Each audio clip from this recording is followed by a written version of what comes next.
Hey everyone, this is Stephen Hooley here, creator of the IML Web Analyzer, and today I just want to go through a short video on an overview of the Web Analyzer and how it can make your trading a lot easier. Now, you could be new, and this is definitely going to make it easier because when you're new, you don't really know where to enter in the market, you don't really know what to do. If you're experienced, then maybe you'll see why this is a powerful tool to have in your arsenal. So the first thing you're going to notice is that you're going to notice the chart, right?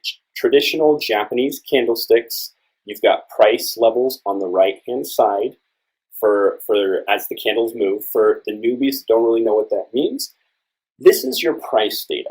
They're time-based bars, so each candle on this time frame means 5 minutes of time has passed. So this is what price looked like within 5 minutes for each candle. Okay? And if I switch to the hourly time frame, then, and that's right here, then each one of these candles are an hour to form. Okay? And you can go all the way down to the minute, and you can go all the way up to the month. Okay? You can see the asset we're trading, or shown here, is Euro USD, along with the time frame and extra information.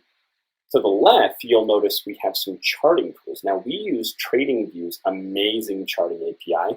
They let you use widgets, a charting platform for free. They even have some paid solutions. They're absolutely amazing. We love them. TradingView's fantastic.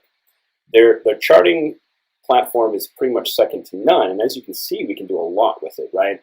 We can add text. We can mark all sorts of things. We can even do harmonic patterns. You can do pitchforks and Fibonacci's. If you don't know what these things are, that's okay. Don't let it overwhelm you. You're going to learn in time what these things are. And in fact, most of this stuff isn't really used with the Web Analyzer.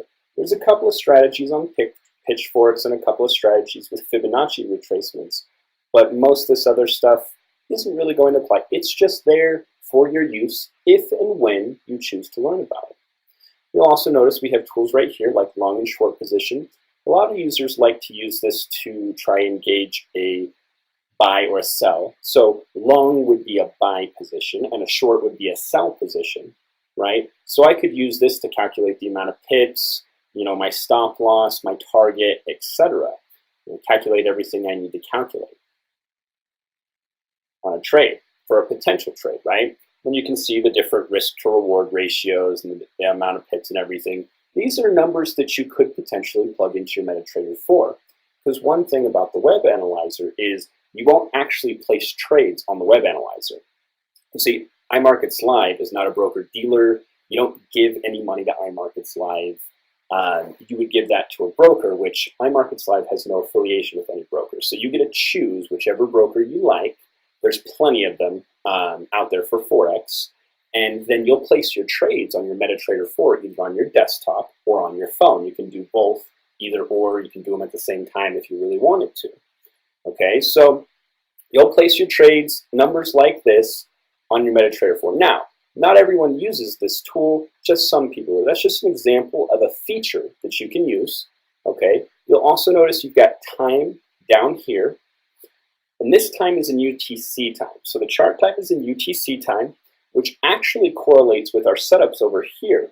Okay, so let's go through this quick information right here. It's just some quick details about the pair, right? So we have Euro USD right here, the bid and the ask. That's confusing for a lot of people. So you are welcome to Google the bid and the ask, but it's not entirely important for trading with the Web Analyzer. We've tried to make it easy for you.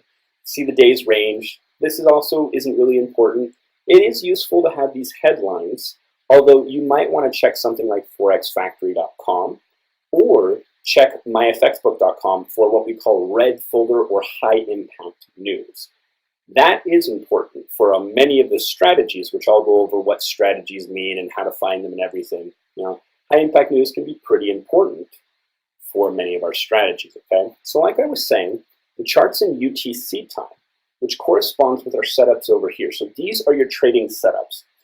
They are unique because these are high probability entry points that we give you. It starts with the algorithm I've written for it starts with a base of volume, and then the rest is pretty proprietary. But just know everything is designed for you to get creative and build on top of that. And I'll talk about that in a minute.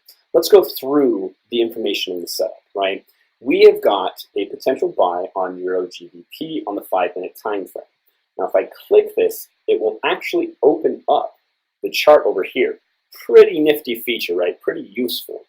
You can see it's called at the price, what price level it was called at, okay? We can see what time it was called. So if we match up UTC time to the chart, we can actually see that this was called at 2200, almost on the dot, right? So we'd go over here, 2200, somewhere in this candle. We'd go to 88,905.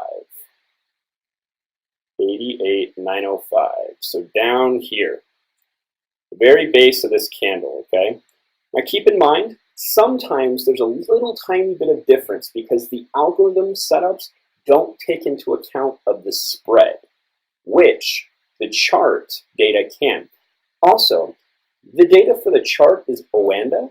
The data for the setups is JAFX, okay? So what that means is that you've got two different pieces of data which are very close to each other, but sometimes you might notice that the call is just a pip or two off, and a pip for a non-JPY based pair. So this is a non-JPY based pair. A pip would be 1, 2, 3, 4 numbers to the decimal.